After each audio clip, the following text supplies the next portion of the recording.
This is intro to section 1.2. This is part 2 of the video. This is the rest of your notes. And we're going to start off right where we ended off on part 1. Okay.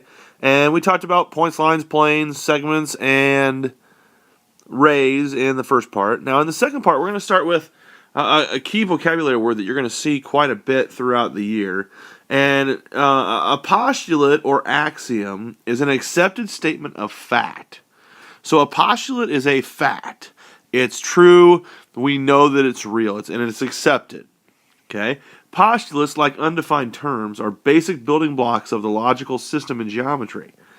You will use logical reasoning to prove general concepts in this book. Now, you're going to use a lot of postulates as we go through the year as, again, building blocks to logically step through this class. Okay, we're just going to keep adding postulates as we go along.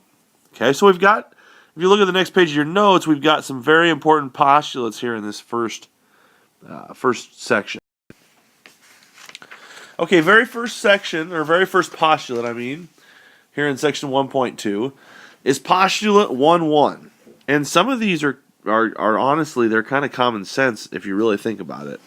It says in postulate 1.1, through any 2 points there's exactly one line, which means essentially they have over here to the right, line T passes through points A and B. Okay, here's line T. It passes through points A and B. Line T is the only line that passes through both of those points. Okay, if I were to draw another line different, it would not pass through both of those points. There's only one line that can pass through 2 points. Okay, that's postulate 1.1. Now, postulate 1.2 is going to build on that a little bit. And it says if 2 distinct lines intersect. And intersect, what does that mean? That means that they cross each other or they meet. Okay? So if 2 distinct lines intersect, then they intersect in exactly 1 point. So as you look here, AE, line AE, and line DB intersect in point C. Here's line AE. Here's line DB. They intersect, and where they intersect is at 1 point. That's point C. So any 2 lines will intersect to create a point. Okay, postulate 1.3. Postulate 1.3 says that if 2 distinct planes intersect, now we're talking about planes, so something that you can distinguish a little bit between lines and planes, if you think about this, pencils are like lines in a way. You could think of this as 2 pencils, and if you cross them, they cross at 1 point. If you think of it as 2 pieces of paper as planes, and you were to cross those 2 pieces of paper, okay, if these 2 pieces of paper or 2 distinct planes intersect, then they intersect in exactly 1 line. So this is plane RST. That's the lighter colored one, RST here in the picture. And plane WST, which is the darker, the greenish, yellow, not exactly sure what color that is. Okay, and they intersect at line ST, which you'll see the line right here going across the middle.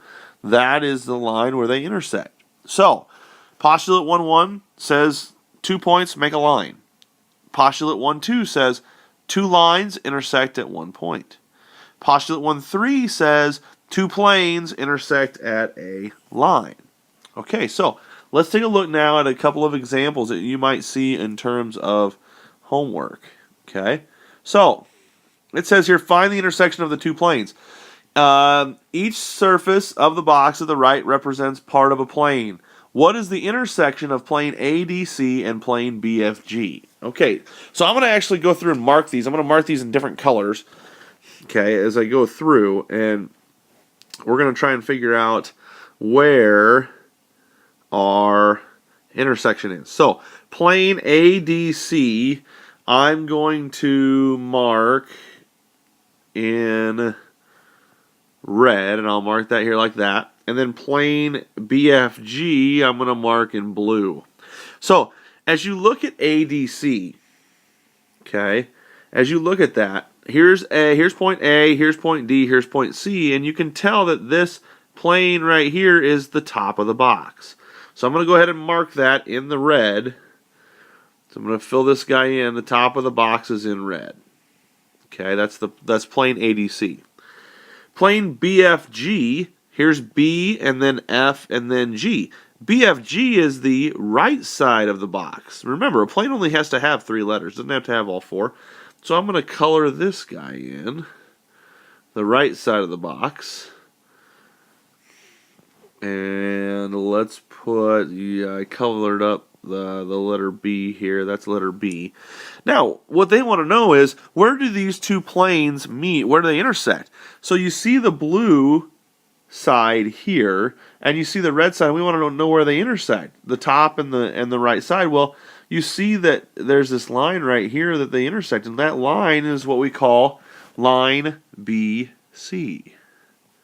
And remember, we have to label it correctly, so I'm going to have to put a line with 2 arrows on top. Okay, 2 planes intersect at exactly 1 line. That would have been postulate 1-3. Okay, an example of that. All right, let's take a look over here at these other examples. Okay, do you know how? It says use the figure it right. What are 2 other names for line XY? This is kind of a review here of what we did for the part 1. Okay, what are the 2 other names for line XY? Line XY is right here. If I were to name that, there's another point on it. That's R, so I could name it RY. Again, I got to have a line with 2 arrows on top. I could name it, let's see here, YR. Or I could name it XR. And I could obviously flip-flop those as well, but I'm not going to for the sake of time here. Okay, so what are opposite rays?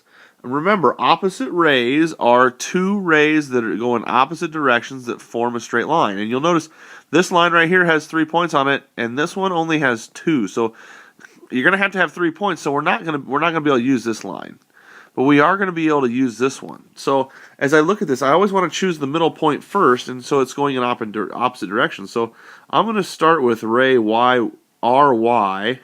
Remember, arrow always points to the right. So here is RY going in this direction. I need the ray opposite of that.